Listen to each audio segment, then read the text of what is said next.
Alright, now don't get mad about this, but I think it's fair to say, because being one myself, that the majority of Star Trek fans are nerds. Alright, it's a bit of a loaded word, you might not like me saying it, etc. But just doing a quick head count of myself and all my colleagues, we've got, let's see, nerd, nerd, nerd, and yep, massive, massive nerd. But the thing is, do you know where else you find loads of really bad nerds? Video game development companies. Hence it only really makes sense that fans of the former will be found quite a lot in the offices of the latter. And as such, they just can't help themselves, these nerds, can they? They love to put little Easter eggs, references, nods, winks, and whatevers into their projects to tell you, a big Star Trek nerd, that they too are big Star Trek nerds. Like what? Well, I'll show you if you'll give me 5 minutes of your goddamn precious time, because my name is Adam Cleary and these are 10 times Star Trek appeared in other video games. Oh, but just before we start though, I should show you this shocking statistic. Yeah, can you believe that? Can you? So few of you who watch these videos are actually subscribed to all this, which is fine, like it's your life, I'm not going to force you to do anything, but if you do enjoy this and you enjoy the other stuff we do, just give us a little, it really helps us out, that does. It's completely free. Just click the little button and we'll be one big, happy, lovely Star Trek family. Even though I have admittedly just called us all nerds. But anyway, you get the point. Number 10, ASURA'S Wrath. In the video game ASURA'S Wrath, the god Shakrayatin, I'm sorry, I haven't played it, is the main antagonist, and he shares something in common with one of Star Trek's big bads, although it doesn't become apparent until much later in the game. One minute he's all calm, all seeing, very wise and all of that, then the next minute he's the air quotes golden spider who is not air quotes a total dick, and he just goes and kills a bunch of people. Anyway, in the final battle of the game, he constantly draws on Trek-based inspiration to try and emotionally wear you, the player, down. Every time you attack, defend, do anything, he tells you, resistance is futile. Like the Borg, yes. Was actually confirmed by the devs in question that this was where the inspiration was taken from, and much like his cybernetic counterparts, he's horrible, very difficult to defeat, but unlike his cybernetic counterparts, incredibly glamorous. Number 9, Digimon Story Cyber Sleuth Hacker's Memory. Hacker's Memory is the partially awaited follow-up to Digimon Story Cyber Sleuth, which was critically acknowledged, I guess we could say, and the main character was, of course, Kaisuke.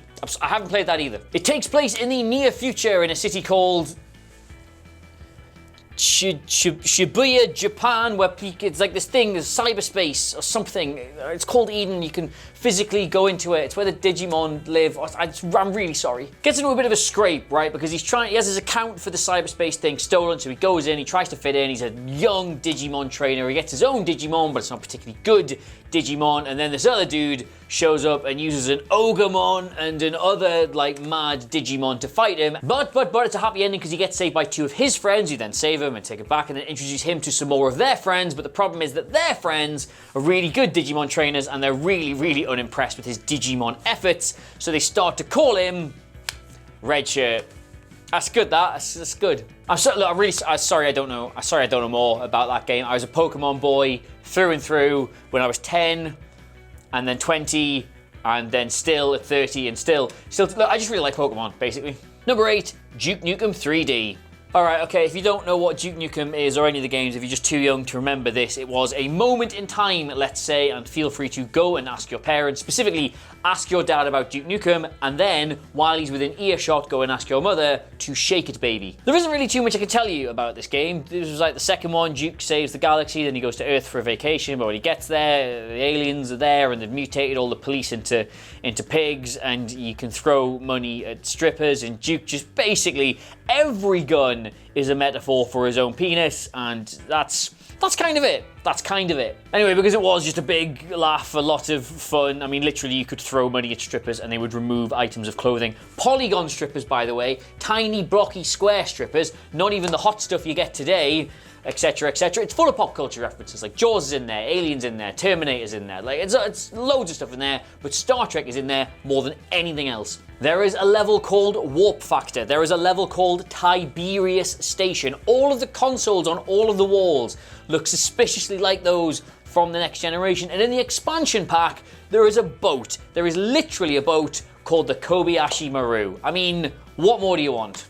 Honestly, man, we were down so bad as teenagers. Like, people would pass around a copy of this game because of like the stripper element, because it was just like, oh, you get to see a bit of digital nip, hey? That's what, honestly, if you're too young to remember this, that's what it was like back then.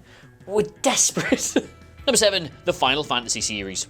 Oh, this could have been, genuinely, this could have been the video of itself, 10 Star Trek references in Final Fantasy games, because the developers absolutely love Star Trek, and there have been a million Final Fantasy games, and they've all usually got like 1 or 2 in there somewhere. And honestly, I know this is a Star Trek channel, but if you are sitting there and you're like, whoa, what is the Final Fantasy series, Adam? I can't unpack that for you. They are like 15 games in the main chronology, but they're not ever connected. They're all individual stories and individual universes with individual characters and protagonists, and there's all kinds of spin-off ones, and one of them, 7, was so massively culturally significant, they just remade it, but it had its own movie and orchestra tour and spin-off this and spin-off that. It's just, if you somehow not heard of that, how?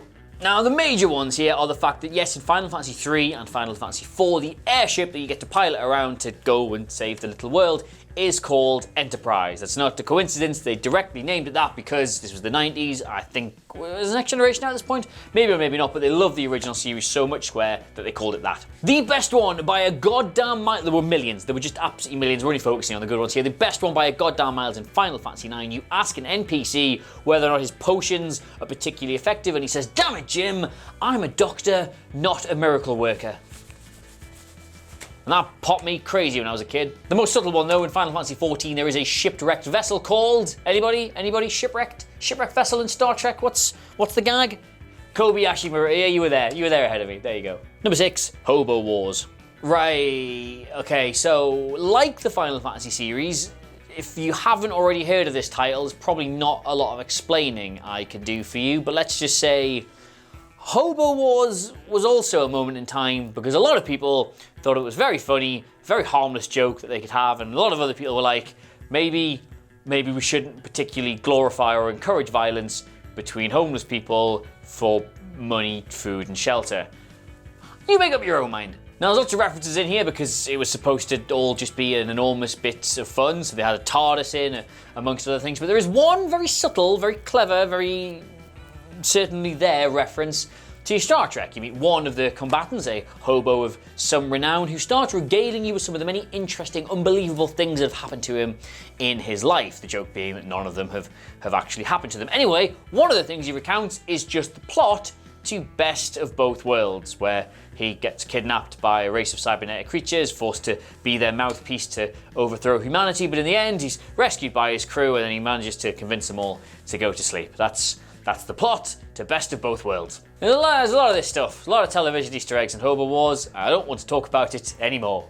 Number 5, Mass Effect. Now, I'm not going to get into the whole thing about how Mass Effect is in itself just a giant reference to Star Trek, like it's set in space and there's a heroic captain figure, although he's technically a commander, I guess, if you want to be pernickety about it, and this race of cybernetic creatures invades the galaxy, and you're going to say, yeah, okay, sci-fi only has like 3 or 4 different story beats and like 3 or 4 different baddies at the best of times. So we'll skip past that and we'll focus on the references. You've played Mass Effect. I'm going to tell you what the Reapers are, or what the game is, or about the re-release, or about the choice system, or about how you can be boy shepherd or girl shepherd. I don't have to tell you. I haven't got to tell you any of this. You've played Mass Effect, right? Yes? We'll say yes. Now, first and foremost, the best reference is the amount of Star Trek actors who've been gainfully employed by Mass Effect over the years, because so many of them lent their voice talents to characters. Marina Sirtis is there, Armin Shimmerman is there, Fred Tatasciore is there, Dwight Schultz is there, and Michael Dorn literally voices a Krogan soldier in the second game.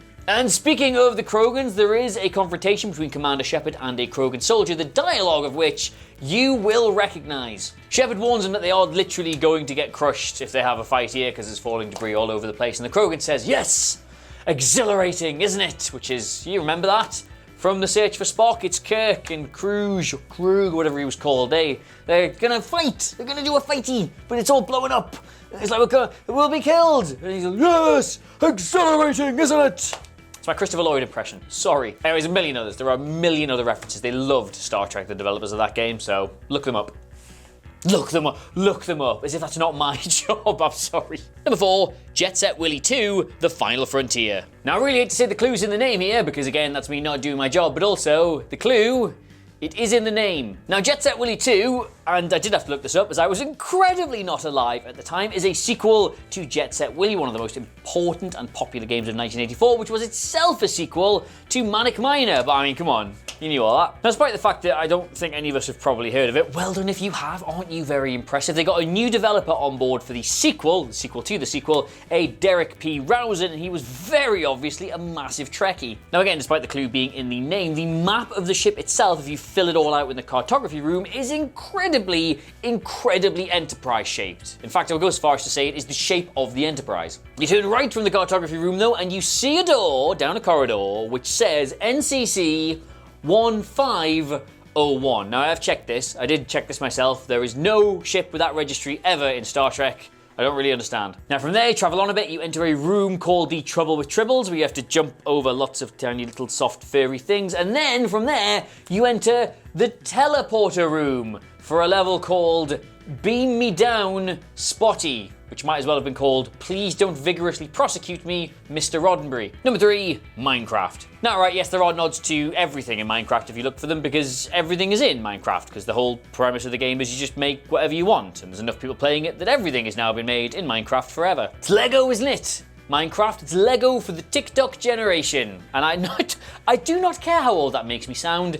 I know how old I sound. I feel it in my knees every day. Now, as well as the countless planets and characters and starships and other little references put there by the game's community, there are many other references put there by the developers as well. The game's very splash screen features references to the show, little phrases from it, including Khan and Engage and Not As Cool as Spock, which is there because originally it used to say cooler than Spock, but of course they were pointed out that that's not accurate, because what is cooler than Spock? Not very much. Not your little game. The coolest by a mile though is you can set the game's language itself to Klingon, which yes, admittedly does make navigating all the menus a bit of a nath ram in my opinion, but what are you gonna do? Number 2, Mortal Kombat. Alright, here it is, the easiest joke in all of Star Trek in one of the Mortal Kombat games. Captain Marvel, no, not that one, tells Deathstroke, the Terminator, the Joker, and others that their enemy is actually Dark Khan. And the Joker, being very much, well, the Joker of the group, breaks into the infamous Kirk screech from the Wrath of Khan because, well, we've all done it. Mortal Kombat 11 features many Star Trek alumni lending their voices to the game, including Peter Weller from both Enterprise and Star Trek Into Darkness, Phil Lamar, Jennifer Hale, and the OG Shang Tsung, Kari Hiroyuki, who pretty much defined the role in the 1995 Mortal Kombat movie. Plus, if the player selects Johnny Cage to do commentary when he's cycling through all the characters and you get to Shao Kahn, he'll do the Khan thing again because, as mentioned, easiest joke in the galaxy. Number 1, World of Warcraft. Alright, so straight up, all the teleport operators in World of Warcraft are named after the engineers in Star Trek. Let's review. First up, there is Scooty, who, while you might think that's obviously a play on words of Scotty, and I mean it probably is, also to me sounds a bit like Sooty, and I think now we all know what cinematic crossover the world is crying out for. Next up is a reference to the Next Generation's chief engineer Geordie LaForge with the character Geordie Lapforge. Now, the P might be silent for all I know. LaForge. I am so far out of my comfort zone when it comes to this game, you have no idea. And then finally there is Smiles O'Byron, which is simultaneously of course a nod to Chief O'Brien from the Not Evil universe, Smiley O'Brien from the Quite Evil universe, and possibly even Byron Burgers from our universe. And this is the last time I will do a video when I'm hungry. And just footnote to all this, well, I think we've all had a lovely time here. I mean, I certainly have. Anyway, don't forget to like, share, and subscribe. Leave us a comment if there's any Star Trek references in video games that are somehow not included in this list, although best of luck trying to find those. You can get me on Twitter at Adam Cleary, CLERY. Get Trek Culture on Twitter at Trek Culture. Don't forget to subscribe if you're not already subscribed. God damn, how many times have I got to tell you? We just want to be one big group of friends who all like Star Trek together, and we can't because you won't be getting notifications about all of our videos. But in the meantime, thank you so much for watching. Hope you've had fun. I have. See you soon. Mwah. Mwah. There's nobody there. Mwah.